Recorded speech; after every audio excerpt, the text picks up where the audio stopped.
Miss হবে না আপনার পছন্দের টিভি শো। দেখুন জি5 অ্যাপে একদম ফ্রি। তুমি আমাদের সাথে তোমার সব ডিটেলস শেয়ার না করো, কিন্তু অ্যাটলিস্ট তুমি একবার আঙ্কেলের কাছে যাও প্লিজ। তুমি আঙ্কেলকে গিয়ে সবটা খুলে বলো। আমি তোমাকে বলছি, আঙ্কেল তোমাকে যথাসম্ভব চেষ্টা করবেন সুস্থ করে তোলার। উনি চিকিৎসার ব্যাপারে সব রকম হেল্প করবেন তোমাকে। আমি বুঝতে পারছি রাই, তুমি আমাকে নিয়ে অনেক ভেবেছো, আমার চিকিৎসা নিয়ে তুমি চিন্তিত, তার জন্য তোমাকে অনেক ধন্যবাদ। কিন্তু আমি তো অলরেডি একজনের কাছে দেখাচ্ছি, আর তিনিও কিন্তু খুব ভালো। আর হ্যাঁ, আমি এই সার্জারির ব্যাপারটা জানি, আমার ডক্টর আমাকে বলেছেন। দেখো, ওই সার্জারিটায় পোস্ট অপারেটিভ কেয়ার, মেডিসিন, এই সব কিছু মিলে ওই 20-22 লাখ টাকার খরচ আছে। আর হ্যাঁ, আমি জানি অনির্বাণ হয়তো এখনো আমার জন্য হাসি মুখে এই টাকাটা খরচ করবে, কিন্তু আমি ওর থেকে কোনো সাহায্য নিতে চাই না। তুমি ভাবতে পারবে না একসময় অনির্বাণ যে আমাকে প্যাম্পার করেছে, হ্যাঁ, জিনিসপত্র দিয়ে, গিফটস দিয়ে। আর ও আমার ওয়ার্ড্রোবটা তো তুমি দেখোনি, সব ফরেন ব্র্যান্ডের জিনিস, গ্যাজেটস।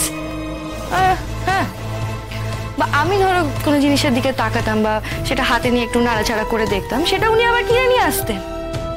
আমি ওকে বকতাম, আমি বলতাম তুমি তো খরচ করো কেন, তুমি কি কোথাকার রাজা বাদশা নাকি? বলতো আমার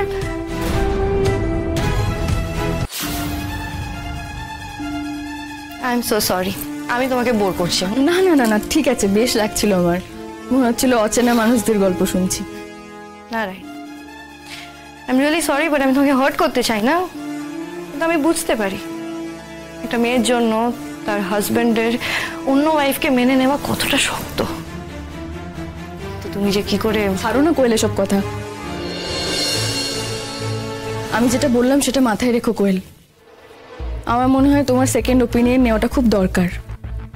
আর আঙ্কেল হয়তো তোমাকে এমন কারোর কাছে রেফার করলেন যিনি হয়তো তোমার যে ডক্টর তার থেকে অনেক বেশি তোমাকে হেল্প করতে পারলো, তাই না? বেশ, আমি ভেবে দেখছি। এই দেখো, কথা বলতে বলতে চাটাই ঠান্ডা হয়ে গেছে, যাই আমি এটা গরম করে আনি।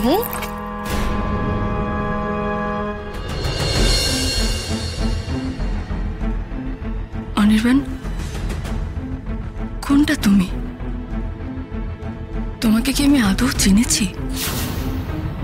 চিনি?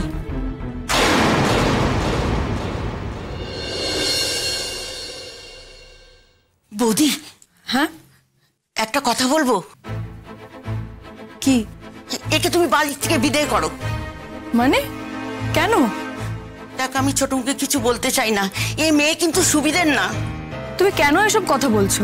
ঠিকই বলছি, তুমি তো থাকো না, আমি সারাদিন বাড়িতে থাকি, সব কিছু দেখি। ওর না দাদা বাবুর উপরেও চোখ পড়েছে, ও দেখবে তোমার সর্বনাশ করবে।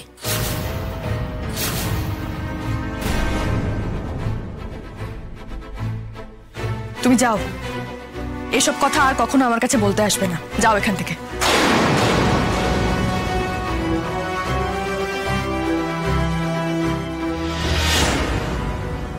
জি5 ডাউনলোড করুন আর সব এপিসোড দেখুন একদম ফ্রি।